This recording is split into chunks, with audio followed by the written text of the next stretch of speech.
जय जिनेन्द्र। निज स्वरूप को परम रस, जामे भर्यो अपार। वंदो परमानंदमय,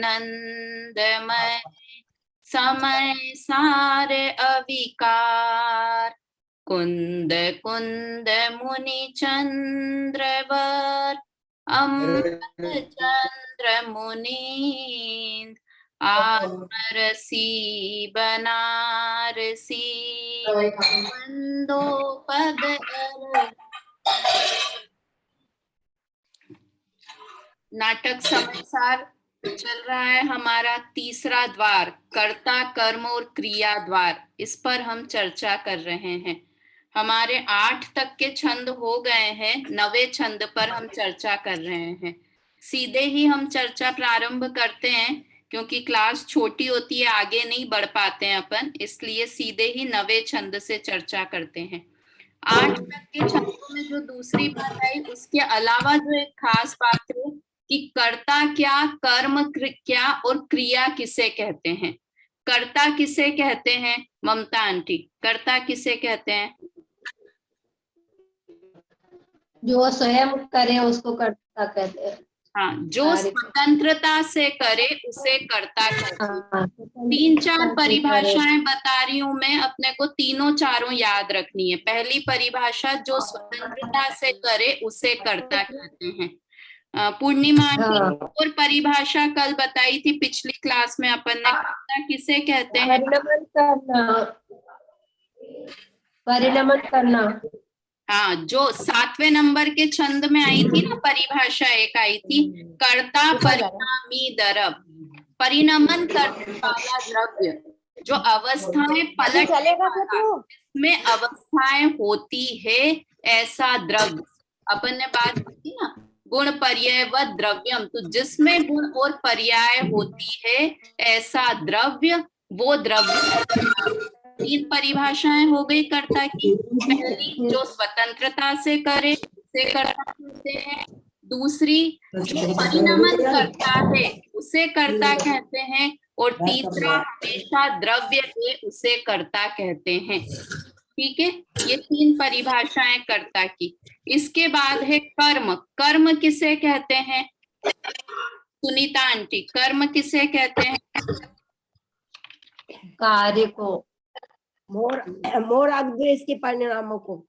नहीं, अपन पहले जनरल परिभाषा बोलेंगे तो जो कार्य होता है, कोई भी कार्य हुआ, खाना बनना ये भी कार्य हुआ, खाली मोराग्वेश नहीं, पुद्गल का कार्य, ये पेंसिल उठा के यहाँ से यहाँ रखी, तो जो रखना है वो कार्य है ना। कोई भी कार्य है उसे कर्म कहते हैं।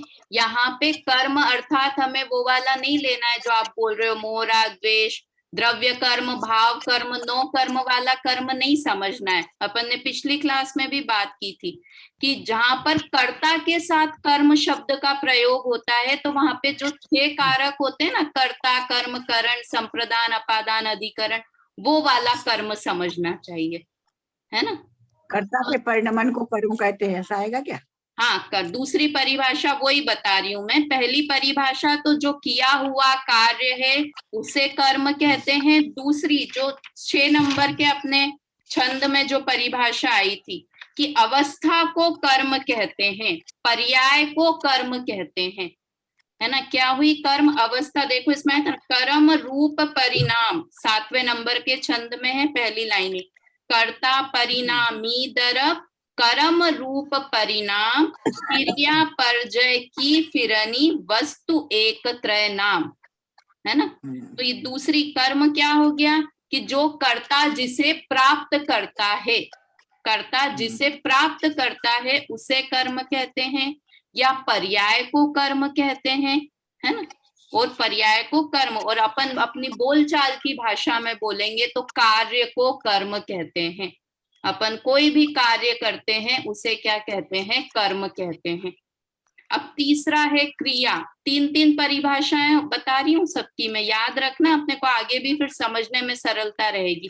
तीसरा है क्रिया। क्रिया किसे कहते हैं पूर्णिमा आंटी? क्रिया किसे कहते हैं? जो कार्य हुआ वह क्रिया कहलाए।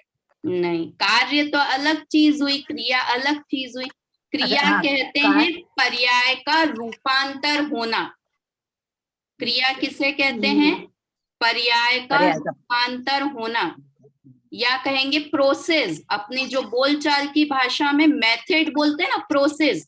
एक से दूसरा होना, डले से घड़ा बनना, मिट्टी रूप पर्याय का डला है। पलटना। हाँ, पर्याय का पलटने पलटना भी रूप चलेगा। क्रिया होना। क्रिया होना मतलब अच्छा, क्रिया पर्याय। अपने प्रोसेस, कोई भी, जैसे अपन ने देखो, एक अपन बोले मैंने रोटी बनाई, तो मैं तो हुई कर्ता। अपन अभी इसमें अलग अलग द्रव्य माने, तो मैं हुई कर्ता, रोटी क्या हुई? कर्म। क्रिया। और बनाना वो क्रिया हुई, कि प्रोसेस हुई ना, आटे से रोटी बनी, तो जो प्रोसेस हुई उसका नाम क्रिया है।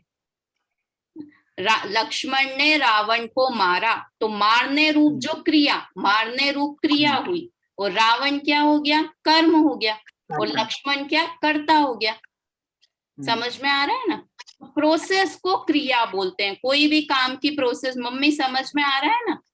कोई भी काम की प्रोसेस होती है उसका नाम क्रिया है। ठीक है, तो कर्ता, कर्म, क्रिया, तीनों चीजें।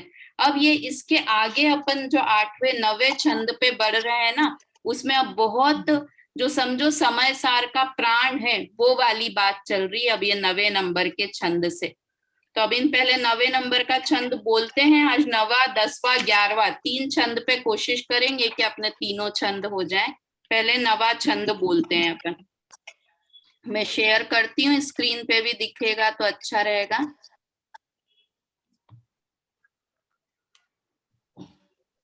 छंद नंबर 9, साथ में बोलते हैं एक बार। एक कर्म कर्तव्यता, करे न करता दोई, दुधा दरव सत्ता सधी, एक भाव क्यों होई। क्या लिखा? एक कर्म कर्तव्यता, करे न करता दोई, कि एक कर्म और एक क्रिया, उसके दो, करे न करता दोई, उसके कर्ता दो नहीं हो सकते, है ना? एक कर्म का कर्ता एक ही होगा, एक क्रिया का कर्ता एक ही होगा। दुधा दरव सत्ता सदी, एक भाव क्यों होई। दुधा दरव मतलब दो द्रव्य जिनकी की सत्ता अलग अलग है ना? दुधा मतलब दो, दो द्रव्य जिनकी की सत्ता अलग अलग है, एक भाव क्यों होई, उनका एक स्वभाव कैसे हो सकता है। तो यहाँ दुधा द्रव में कौन से दो द्रव्य लेना? जीव और पुद्गल द्रव्य, है ना? जीव और बाकी बेचारे 6 द्रव्यों में से 4 तो बिल्कुल कुछ काम के ही नहीं, धर्म अधर्म आकाश का, उसमें तो प्रॉब्लम ही नहीं है, क्योंकि वो हमको दिखाई भी नहीं देते हैं। और वो कुछ परिणमन तो पुद्गल भी नहीं, मतलब पुद्गल भी राग द्वेष नहीं करता है, किंतु वो दिखाई देता है ना, इसलिए उसे मैं अपना मानने लगता हूँ और सब गड़बड़ होती है। तो यहाँ पर क्या लिखा? दुधा दरव सत्ता सदी, एक भाव क्यों होए, कि दो द्रव्य जिनकी की सत्ता एकदम अलग अलग है। जीव द्रव्य की सत्ता अलग और अजीव द्रव्य की सत्ता अलग। ये एक छंद में आया भी था ना, जीव की। छंद नंबर 6 याद है कि भूल गए? देखिए मैं एक बार ऊपर करती हूँ, इसमें 6 नंबर का छंद था जो, उसमें जीव और पुद्गल का अलग अलग स्वभाव बताया था।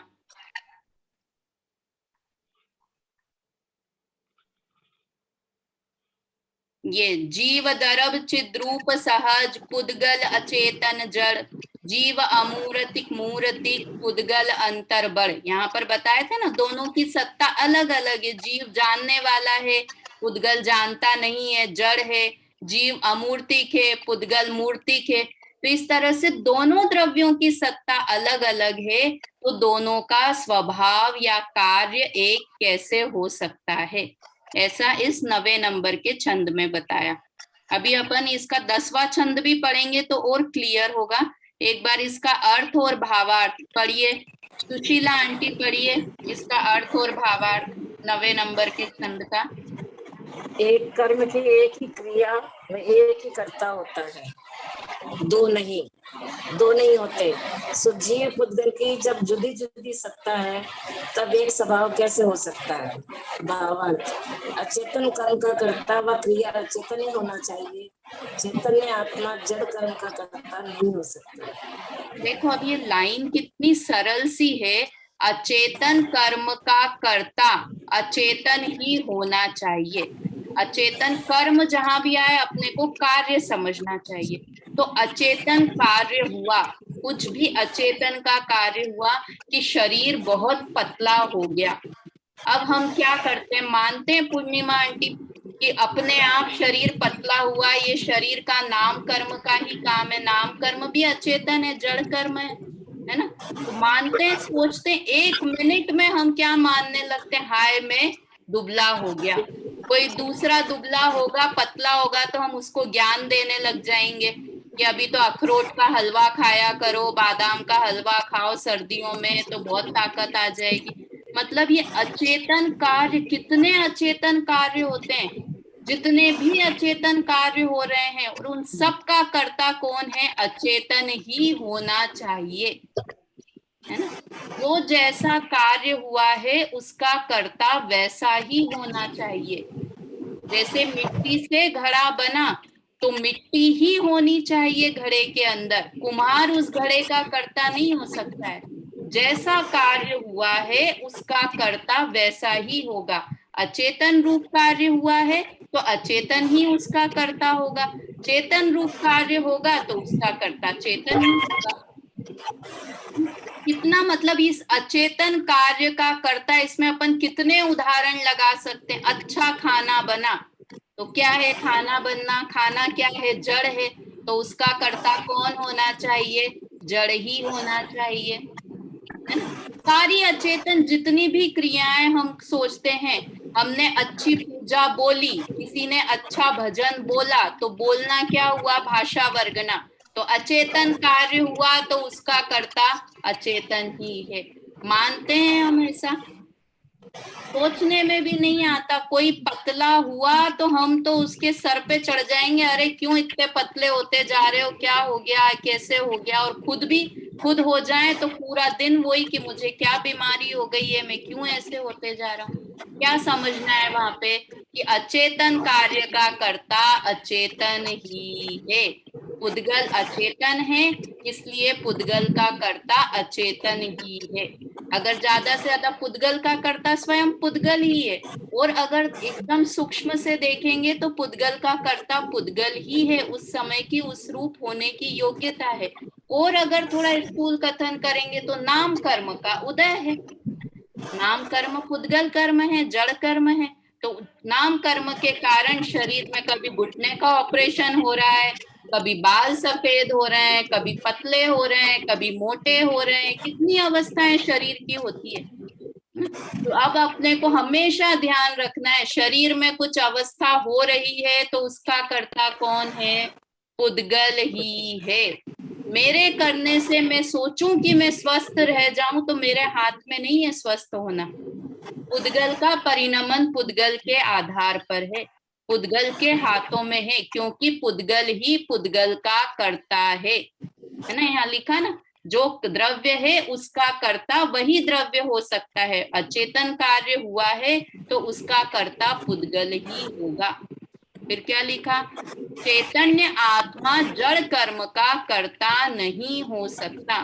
कल भी बात की थी हमने पिछली क्लास में भी कि गुरुदेव कहते थे कि आत्मा में तो इतनी ताकत भी नहीं है कि वो आंखों की पलकें झपका दे, इतनी ताकत भी आत्मा में नहीं है। कहा हम आत्मा के इतने गुणगान करते हैं कि अनंत गुण है आत्मा, इतना वैभवशाली है, मैं ही सबसे शक्तिशाली हूँ, मेरा जीव जैसा और कोई नहीं है दुनिया में। और यहाँ क्या कह रहे हैं कि आंख की पलक भी नहीं झपका सकता। कि जो जिस काम में एक्सपर्ट है ना वो ही कर सकता है। कि आत्मा ज्ञान तो बहुत अच्छा कर सकता है किंतु आंख की पलक नहीं झपका सकता। पुद्गल आंख की पलक झपका सकता है, बड़े बड़े सामान उठा के इधर उधर पुद्गल कर ले, किंतु ज्ञान पुद्गल नहीं कर सकता है। जो जिसका काम है वो उसी को ही शोभित होता है, दूसरा करने की कोशिश करे तो वो कार्य नहीं हो सकता। तो इस तरह से ये 9वें नंबर का छंद पढ़ा। अभी 10वें में और इसी बात को और दृढ़ करेंगे। एक बार 10वां छंद एक साथ बोलते हैं, फिर उस पर चर्चा करते हैं। 31वां छंद है कर्ता कर्म और क्रिया पर विचार। एक परिणाम न के न करता दरब दोई, कोई परिणाम एक दरब न धर तुझे। एक कर तुति दोई दर्ब कबहु न करे, दोई कर तुति एक दरब न कर तुझे। जीव पुद्गल एक खेत अब काही दो, अपने अपने रूप को न टर तुहे। जड़ परनामिनी को करता है पुद्गल, चिदानंद चेतन स्वभाव आचर तुहे। देखो कितना अच्छा, बहुत अच्छा छंद है ये। याद शायद करवाया भी था अपन ने उस समय, और ये याद करने जैसा छंद है। कैसा है? एक परिणाम न के न करता दरब दोई। एक परिणाम, परिणाम मतलब क्या है? कर्ता कर्म या क्रिया। कौन बताएगा? जल्दी से बताओ। परिणाम मतलब सुनीता आंटी। कर्म, परिणाम मतलब कर्म, है ना? परिणाम मतलब कर्म। तो एक कर्म के, कर्म मतलब कार्य, तो एक कार्य न करता दरब दोई। एक कार्य के दो कर्ता कभी भी नहीं होते। ये याद रखना पड़ेगा। परिणाम शब्द किसके लिए यूज हो रहा है? कर्म के लिए, है ना? अपन ने अभी पढ़ा था ना, देखो भूल गए आप, 7वें नंबर के छंद में था ना, कर्म रूप परिणाम। देखिए जिनवाणी साथ में, तो 7वें नंबर के छंद में था ना, कर्म रूप परिणाम। कर्ता परिणामी दरब, कर्म रूप परिणाम, क्रिया परजय की फिरनी वस्तु एक त्रय नाम। तो उसमें परिणाम शब्द किसके लिए आया है? कर्म के लिए। और कर्म मतलब कार्य। तो एक कार्य के कर्ता दो द्रव्य नहीं होते हैं। याद रहेगा, ये रूल है, एकदम रूल, जो समय सार में रूल बताए जा रहे हैं कि कभी भी एक कार्य होगा तो उस कार्य के दो कर्ता नहीं होंगे। दो द्रव्य एक कार्य का कर्ता नहीं होगा। फिर दोई परिणाम एक दर्व न धरतु है, कि एक कार्य हुआ और दो कार्य हुए, उसका कर्ता एक द्रव्य नहीं हो सकता। दोनों बातों में अंतर समझ में आ रहा है? क्या अंतर? कि पहले में तो बोला कि एक कार्य के दो कर्ता नहीं हो सकते, है ना? पहली लाइन में क्या बोला? एक कार्य के दो कर्ता नहीं हो सकते। और दूसरी लाइन में क्या बोल रहे हैं? कि दो कार्य हुआ, उससे एक द्रव्य नहीं करता है। अंतर समझ में आ रहा है? थोड़ा ध्यान से सुनना पड़ेगा तो समझ में आएगा। अब एक उदाहरण अपन इसमें देखें कि एक कार्य हुआ कि एक रोटी बिली, एक रोटी को बेला हमने, तो एक रोटी बेली, तो दो लोग बेल सकते हैं क्या एक ही रोटी को एक ही टाइम पे? सुनीता आंटी भी कर रही है और अनीता आंटी भी। एक तरफ से बेलन सुनीता आंटी ने पकड़ रखा है, एक तरफ से अनीता आंटी ने पकड़ रखा है। ऐसे रोटी बनती है कि एक कार्य के कर्ता दो नहीं हो सकते। ठीक है, पहली लाइन का अर्थ। दोई परिणाम एक द्रव्य न धरतु है।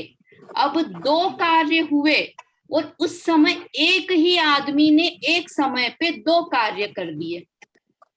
अपन आप पुरानी मूवीज देखते होंगे ना, तो पहले ऐसे करते थे कि किसी का मर्डर हो गया, किसी ने खून कर दिया, तो ये बोलेंगे कि हीरो उस समय 9:05 पे किसी का खून हुआ, तो 9:05 पर यह आदमी कहाँ था?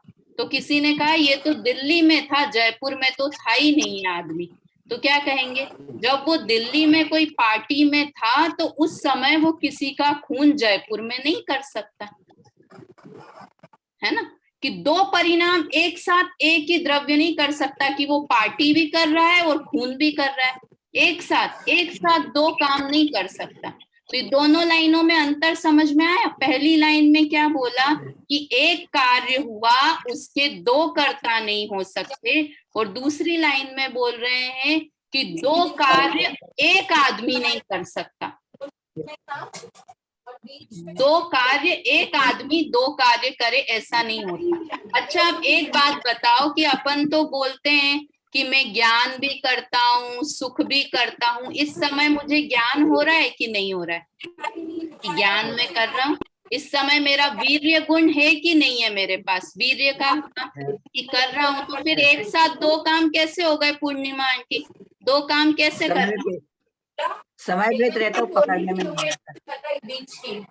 नहीं सुशीला आंटी, एक साथ जीव ज्ञान भी करता है, सुख भी करता है, दर्शन भी करता है, वीर्य का भी कार्य करता है। तो यहाँ तो लिख रहे हैं कि दो परिणाम एक द्रव्य नहीं कर सकता।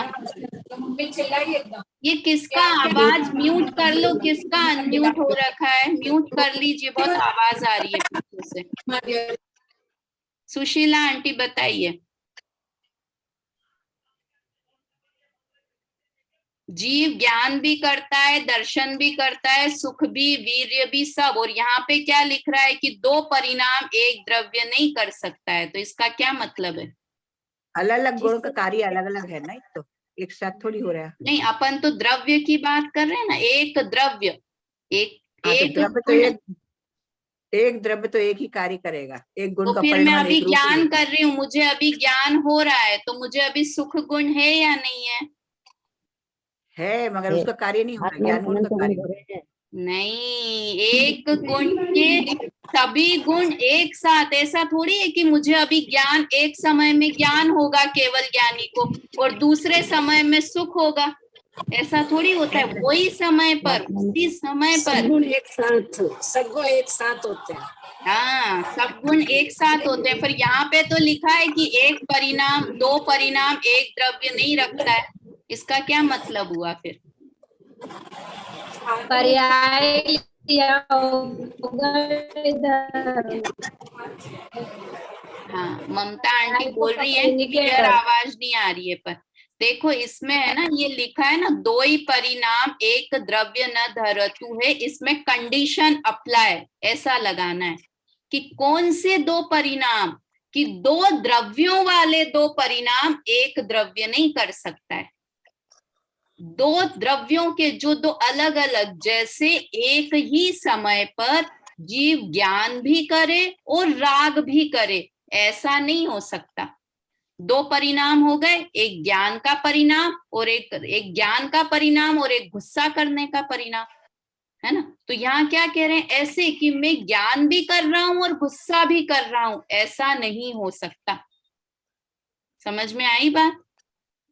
ये दो परिणाम समझने चाहिए। यहाँ पर जीव के दो परिणामों की बात नहीं है, जीव के तो अनंत गुण के परिणमन एक साथ होता है जीव के तो, किंतु यहाँ पर क्या समझना है हम? प्रत्येक द्रव्य का नहीं, प्रत्येक गुण का परिणाम स्वतंत्र है ना, मगर उसके बाद भी अपन हाँ एक साथ हो रहा है, वो ठीक है। यहाँ पे देखो, अपन यहाँ एक द्रव्य न धरतु है, गुणों की बात नहीं कर रहे हैं अपन। हाँ, एक द्रव्य ही हाँ, तो जीव द्रव्य का कार्य जीव द्रव्य करेगा, पुद्गल का कार्य पुद्गल करेगा। हाँ, एक द्रव्य दोनों द्रव्य का कार्य नहीं कर सकता है। हाँ, बस बस बस वही कि दो ये राग करना अलग चीज हुई और ज्ञान, तो राग भी कर रहा है जीव, ज्ञान भी कर रहा है, जीव ज्ञान भी कर रहा है और कपड़े भी धो रहा है।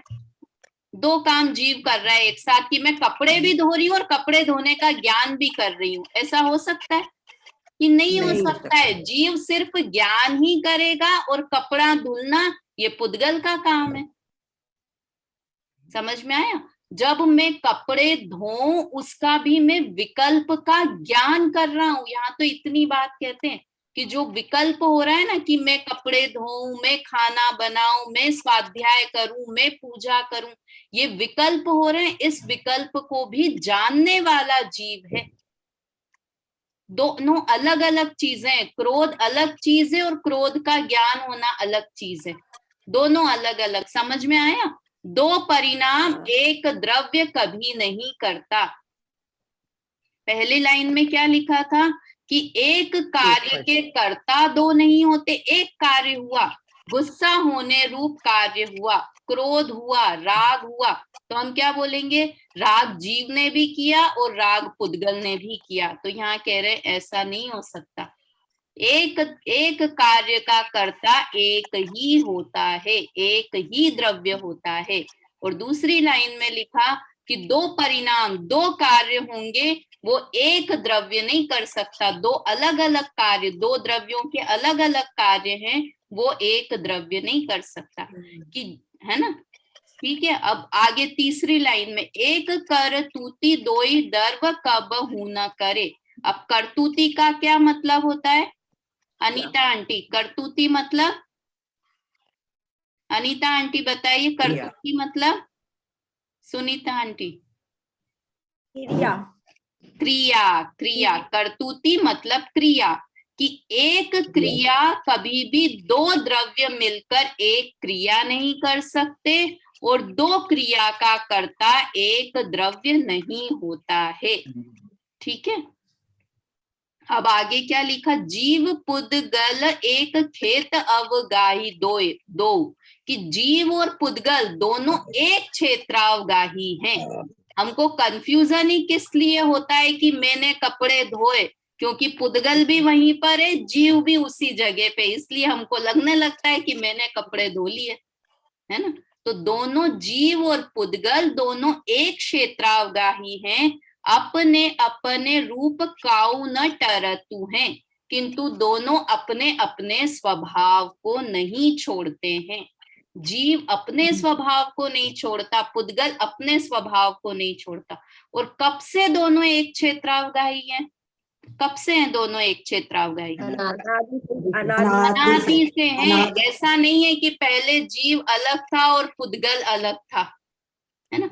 हमेशा से, अनादि से एक क्षेत्रावगाही है, किंतु फिर भी अपने स्वभाव को किसी ने नहीं छोड़ा है।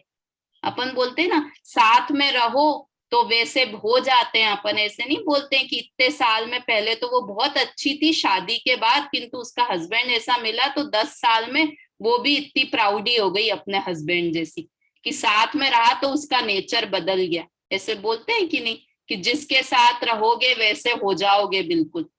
तो यहाँ तो क्या कह रहे हैं कि किसी के भी साथ रहो किंतु बदलता नहीं है नेचर, है ना। एक क्षेत्रावगाही हैं, किंतु किंतु अपने स्वभाव को नहीं छोड़ते हैं।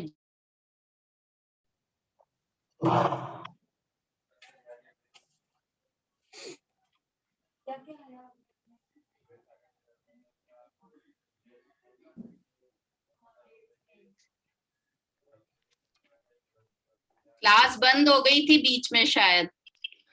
हाँ, बंद हो गई थी, समझ में नहीं आ रहा था। हाँ हाँ हाँ हाँ हाँ।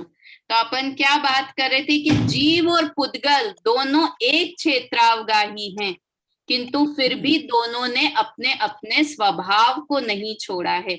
अनादिकाल से साथ में है, किंतु कभी भी जीव पुद्गल रूप नहीं हुआ और पुद्गल जीव रूप नहीं हुआ।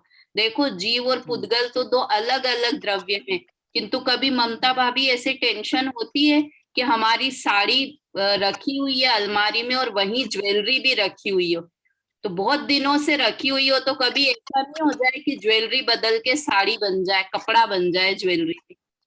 ऐसा कभी डाउट होता है हमको कि पुद्गल में भी इतनी इतनी वो है अपनी, कि वो पुद्गल जो पुद्गल है वो पुद्गल वैसा ही रहता है, साड़ी के परमाणु साड़ी रूप ही रहेंगे और ज्वेलरी के परमाणु ज्वेलरी रूप रहेंगे।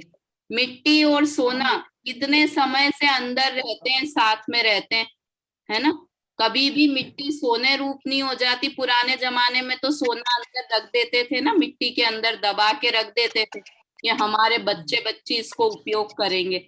तो कभी ऐसा डाउट हो जाता हो कि नहीं ये खत्म हो जाएगी मिट्टी, कभी सोना हो जाएगी, सोना कभी मिट्टी हो जाएगी, कि ऐसा डाउट हो ही नहीं सकता। एक क्षेत्रावगाही है, इसका ये मतलब नहीं है कि वो अपने स्वभाव को छोड़ दे। तो जीव और पुद्गल अनादि से एक क्षेत्रावगाही हैं, किंतु दोनों ने अपने स्वभाव को नहीं छोड़ा है ना। आगे देखते हैं, देखिए आगे क्या लिखा है इसमें। और चैतन्य से जीव पुद्गल एक खेत अवगाही दो, अपने अपने रूप काऊ न टरतु है। जड़ परिणामनी को करता है पुद्गल, चिदानंद चेतन स्वभाव आचरतु है। जीव जड़ परिणाम का कर्ता पुद्गल है और चैतन्य परिणामों का कर्ता जीव है, ऐसा हमें निश्चित करना चाहिए। और सिर्फ शब्दों में ही नहीं पढ़ना है, अपने को अपने जीवन में भी उतारने की कोशिश करनी चाहिए। जितने भी पुद्गल परिणाम हो रहे हैं वो सब पुद्गल ही उनका करता है, और जितने भी चैतन्य परिणाम हो रहे हैं उनका कर्ता मैं स्वयं हूँ, है ना। चलिए पढ़िए, इसका अर्थ पढ़िए। ममता आंटी अर्थ पढ़िए। अब आपको हल्ला नहीं करना है। 10वें नंबर के छंद का अर्थ। हाँ, एक परिणाम के कर्ता दो द्रव्य नहीं होते, दो परिणामों को एक द्रव्य नहीं करता, एक क्रिया को दो द्रव्य कभी नहीं करते, दो क्रियाओं को भी एक द्रव्य नहीं करता। जीव और पुद्गल यद्यपि एक क्षेत्र अवगाह स्थित है तो भी अपने अपने स्वभाव को नहीं छोड़ते। पुद्गल जड़ है इसलिए अचेतन परिणामों का करता है, और चिदानंद आत्मा चैतन्य भाव का करता है।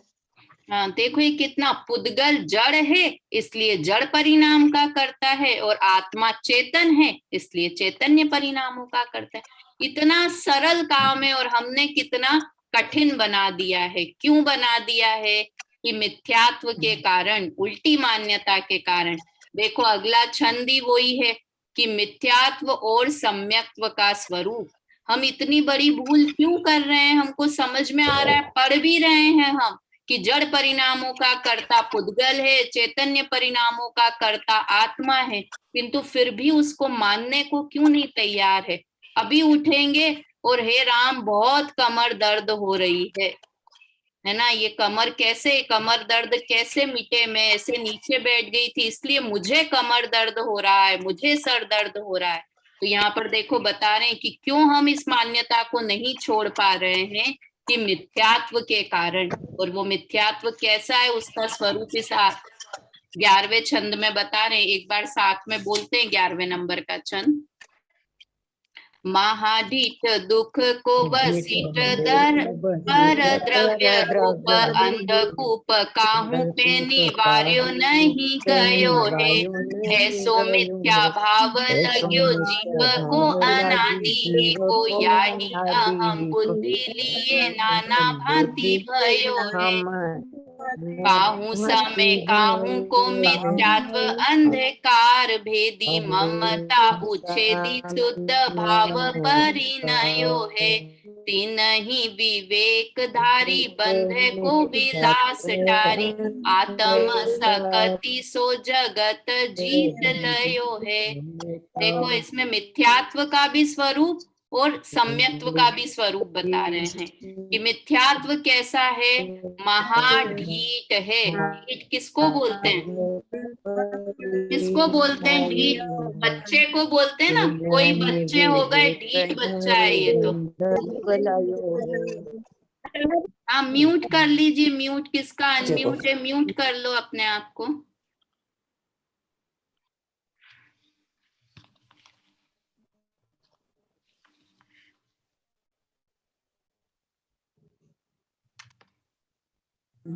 कि कैसा है मिथ्यात्व, कैसा है कि महाढीठ है। महाढीठ है, ढीठ किसको बोलते हैं? कि कोई बच्चा ढीठ होता है ना, जो सुनता नहीं है किसी की भी, कि ये तो बहुत ही ढेटा बच्चा है, किसी की नहीं सुनता है। तो मिथ्यात्व कैसा है? महाढीठ है। हम इतने साल से जिनवाणी को सुन रहे हैं, किंतु मिथ्यात्व के कारण वहीं के वहीं पर ही इतना समय हो गया जिनवाणी सुनते हुए, किंतु ये मिथ्यात्व ऐसा ढीठ है कि हमें जिनवाणी की बात समझने ही नहीं देता, है ना। महाढीठ, दुख को वसीठ, वसीठ है मतलब दुख का दूत है, दुखों को लाने वाला है, दुख का संदेशा कि अब मिथ्यात्व है तो आपको दुख ही दुख होना है। दुख का वसीठ है, दुख का दूत है, पर द्रव्य रूप, और कैसा है? पर द्रव्य रूप है ना। फिर कैसा है, अंधकूप, अंधे कुएं के जैसा है कि जिसमें अंदर चले जाओ तो रास्ता ही नहीं मिलेगा, कुएं में ढूंढ ढूंढ के वहीं मरण को प्राप्त हो जाएंगे। तो मिथ्यात्व के कारण चारों गति में परिभ्रमण करते रहते हैं, अंधे कुएं के जैसे। काहू पे निवार्यो नहीं गयो है, कि कितना हम कोशिश कर रहे हैं किंतु वो इतना ढीठ है कि हमारे पास से जाने का नाम ही नहीं लेता है। कौन, किसकी बात चल रही है? मिथ्यात्व की। मिथ्यात्व बता रहे हैं कि कैसा है। हमको लगता है ना, हम क्यों इतने समय से जिनवाणी सुन रहे हैं, अभी तक सम्यक दर्शन क्यों नहीं हो पा रहा है, चारों गति में परिभ्रमण क्यों नहीं रुक पा रहा है, कि उसका सब श्रेय मिथ्यात्व को है ना। और मिथ्यात्व कोई दूसरी वस्तु नहीं है, हमारा ही परिणाम है, हम ही कर रहे हैं, नहीं तो कोई मिथ्यात्व दूसरी वस्तु हो, ऐसा नहीं है। ऐसा मिथ्या भाव लग्यो जीव को अनादि ही को, अनादि से जीव के साथ में ही मिथ्यात्व भाव लगा हुआ है। मोक्षमार्ग प्रकाशक में बताते हैं ना कि ऐसा नहीं था कि पहले जीव शुद्ध था और बाद में कहीं से मिथ्यात्व लग गया है, कि जीव भी अनादि का है और उसके साथ मिथ्यात्व भी अनादि का ही है। याहीन अहम बुद्धि लिए नाना भांति भयो है, कि ये मिथ्यात्व की मान्यता के कारण जीव अनेक प्रकार की मान्यताएं नाना भांति अहम बुद्धि करता हुआ आ रहा है। काहू समय काहू को मिथ्यात्व अंधकार भेदी ममता उच्छेदी शुद्ध भाव परिणयो है, किंतु किसी समय कभी ऐसा होगा क्या कि मिथ्यात्व रूपी अंधकार का भेद को भेदते हुए, चीरते हुए, ममता को छोड़ते हुए शुद्ध भाव परिणयो है, शुद्ध भाव उत्पन्न होगा, है ना। शुद्ध भाव रूप परिणमित होगा, मतलब सम्यक्त्व की प्राप्ति होगी। तीन ही विवेकधारी बंध को विलास टारी, कि जब ऐसा विवेक होगा, जब सम्यक्त्व भाव होगा, तब बंधन का विलास, बंध का जितनी परंपरा है, विलास मतलब बंध का जितना वैभव है, मिथ्यात्व, अविरति, प्रमाद, कषाय, ये सब धीरे धीरे टारी मतलब नष्ट होते चले जाएंगे। सबसे पहले क्या जाएगा? मिथ्यात्व, फिर अविरति, फिर प्रमाद, फिर कषाय। हम पहले कोशिश करते कषाय को नष्ट करने की, प्रमाद को नष्ट करने की, योग कि सीधे ऐसे ही बैठना है, हिलना डुलना नहीं है, तो हम पहले योग पे कंट्रोल करते हैं। सबसे पहले क्या जाएगा कि मिथ्यात्व, सबसे पहले मिथ्यात्व, तो ये बंध का विलास धीरे धीरे नष्ट हो जाएगा। आत्म सकति सो जगत जीत लयो है, और जगत को जीत लिया मतलब संसार का नाश कर देता है। जिस जीव को सम्यक्त्व की प्राप्ति हो जाती है वो जीव, है ना। इसमें मिथ्यात्व और सम्यक्त्व का वर्णन था 11वें नंबर के छंद में। पढ़िए सुनीता आंटी, पढ़िए इसका अर्थ। जो अत्यंत कठोर है, दुखों का दूत है, परद्रव जनित है, अंधकूप के समान है, किसी से हटाया नहीं जा सकता, ऐसा मिथ्यात्व भाव जीव को अनादि काल से लग रहा है, और इसी कारण जीव परद्रव में अहम बुद्धि करके अनेक अवस्थाएं धारण करता है। यदि कोई जीव किसी समय मिथ्यात्व का अहंकार नष्ट करे और परद्रव से ममत्व भाव हटाकर शुद्ध भाव रूप परिणाम करे, तो वह भेद विज्ञान धारण करके बंध के कारणों को हटाकर अपनी आत्मशक्ति से संसार को जीत लेता है, अर्थात मुक्त हो जाता है। चलिए, इस तरह ये 11वें नंबर का छंद हुआ। कल 12वें की चर्चा करेंगे अगली क्लास में। अभी समय हो गया है, जिनवाणी स्तुति करते हैं, बीच में ही बंद भी हो जाएगी क्लास। निज निधि निज में बताई, यह अनंत उपकार है, इसके लिए जिन वाणी माँ को वंदना शत बार है।